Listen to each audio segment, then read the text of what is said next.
can you just introduce yourself then?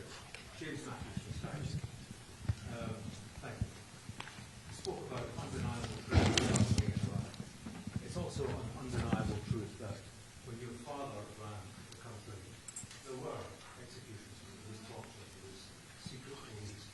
What would you say to Iranians today who are concerned that under your leadership they would be swapping one dictator for another? First of all, I let historians write history. I'm here to make history, not to write it. Second, you hear the Iranian people standing behind me and calling my name. This doesn't occur incidentally. They have known my track record. They know my unwavering commitment to democracy and human rights. This has been my position the day I started and remains my position to this day. They know they can trust me because they've never seen me waver from this. And ultimately, what I'm trying to make sure is the final element that will prove to the Iranians that are in full control of their own destiny, is to turn power back to them, a power that has been taken away from them by this regime, which we are fighting today. That's my commitment, and they can trust me on that. Bloomberg.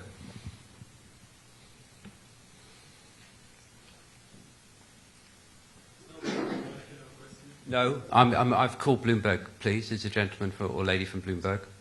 No? They asked a question. No, Reuters, please. Oh, there's a microphone just coming. Thank you. Hi, I'm Riley Johnson from Bloomberg. Are you having any further conversations with Witkoff or the Trump administration? Look, these are sensitive times, and I'm not going to discuss details of who I'm meeting with and what has been discussed. What I can tell you, however, is that there is strong support for the Iranian people, and I believe that President Trump is a man of his word, and ultimately he will stand with the Iranian people as he has said. Lady from DW. Thank you very much. I'm with Deutsche Welle, Germany's international broadcaster. Thank you so much. I have two questions. We saw a slide there saying Donald Trump help. What exactly does this mean? What do you hope Donald Trump to do? And my second question is regarding Europe and especially Germany. What do you hope for Europe does to support your cause? Thank you very much. Thank you for the question. Well, clearly, President Trump did say that if the regime was to hit the Iranian people hard, they would face with serious consequences. That the Iranian people have taken his word as a man of his words, as I said. They know that unlike his predecessors that threw us under the bus one time, this president is not about to do the same thing. And that's very encouraging and empowering. Number two, you asked me about the European countries.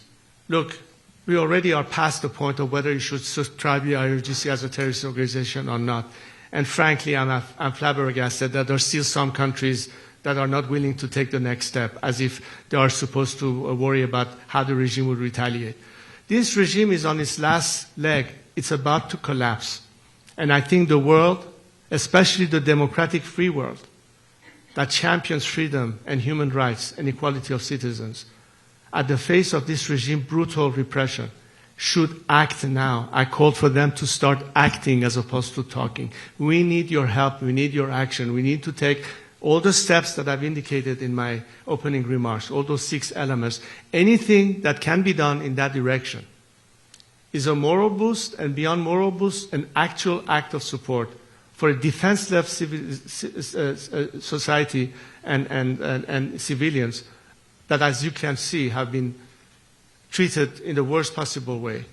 And the only hope they have is that their fight for freedom, their sacrifices, will be less loss of life based on your action to expedite this regime's collapse. That's what the Iranian people are expecting from you. And let me reiterate, as I said again, we are not waiting for you to act to continue our fight. We are. But imagine how much more we can protect more innocent lives from dying by acting and helping us today. These are critical moments that are game changers, not just for us Iranians, but for the whole world. This is what we need from you, so help us. Reuters. Microphone over here, please. Thank you. Humayra Pamuk from Reuters. In an interview a couple of days ago, President Trump actually expressed some doubts about your support inside Iran. How are you planning to win him over, convince him that you do have the support that you say you do? Also, you're talking about thousands of potential defectors, but the IRGC and other forces have hundreds of thousands. So how are you going to assert your control over this establishment? And are you, anytime soon, going to meet with President Trump? Are you making an active effort? Thank you. President Trump has said that it's up to the Iranian people to decide, and I totally agree. I've always said it's for the Iranian people to decide. And I think the Iranian people have already demonstrated in great numbers who it is that they want them to lead to this transition. So I'm confident that I have the support of my compatriot, and it's for the international leaders to assess the fact on the grounds and see who is capable of doing that. I believe I can, and I have the Iranian people's support. And of course, if anybody in the world is willing to help the Iranian people achieve that goal, that's what I'm trying to do, to help them liberate themselves and attract as much support as I can internationally to be behind the Iranian people this time and on the right side of history.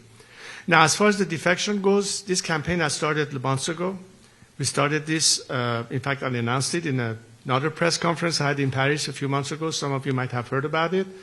At which point we established a system whereby people who want to defect or want to access us or want to indicate their interest to join with us have a secure means of communicating their intentions to us. Since then, tens of thousands have applied. Many of them are from the security forces in Iran, police force, military, IRGC, and we are vetting them as we're speaking. And the mechanism for defection does exist, but most importantly is the principle of having an exit strategy. And on that I've said, anyone whose hand is not soiled in the blood of the Iranian people will survive regime change. We're not talking about de-Baathification. We're not talking about the disaster of post-Saddam Hussein, post-Gaddafi collapse. We're not going to have a failed state. And for me to be able to guide a smooth transition, I'm counting on security forces to be the element that keeps the country secure, protects people's lives and their livelihood, and be part of the solution. As a result, we have already seen people indicating their cooperation. We have already seen elements that refuse to be used as an instrument of repression, which is why the regime is now, as we speak, importing elements from outside the country to be the instrument of repression, as they are running out of their own forces to do that for them inside Iran. And all of this is the indication of the beginning of that collapse. Hopefully, by more support from the outside world, by a determined strike on the regime's elements that are the instrument of repression, as I stated in my opening remarks, in my opinion, that will expedite the process and will also increase the number of defections to be more rapid, so that we are not faced with remnants and pockets of resistance as much as possible. There's never going to be 100% defection, but there comes a point where the regime sees it's futile, and hopefully by then Khamenei will be joining Bashar in Moscow and will be rid of him. This gentleman here.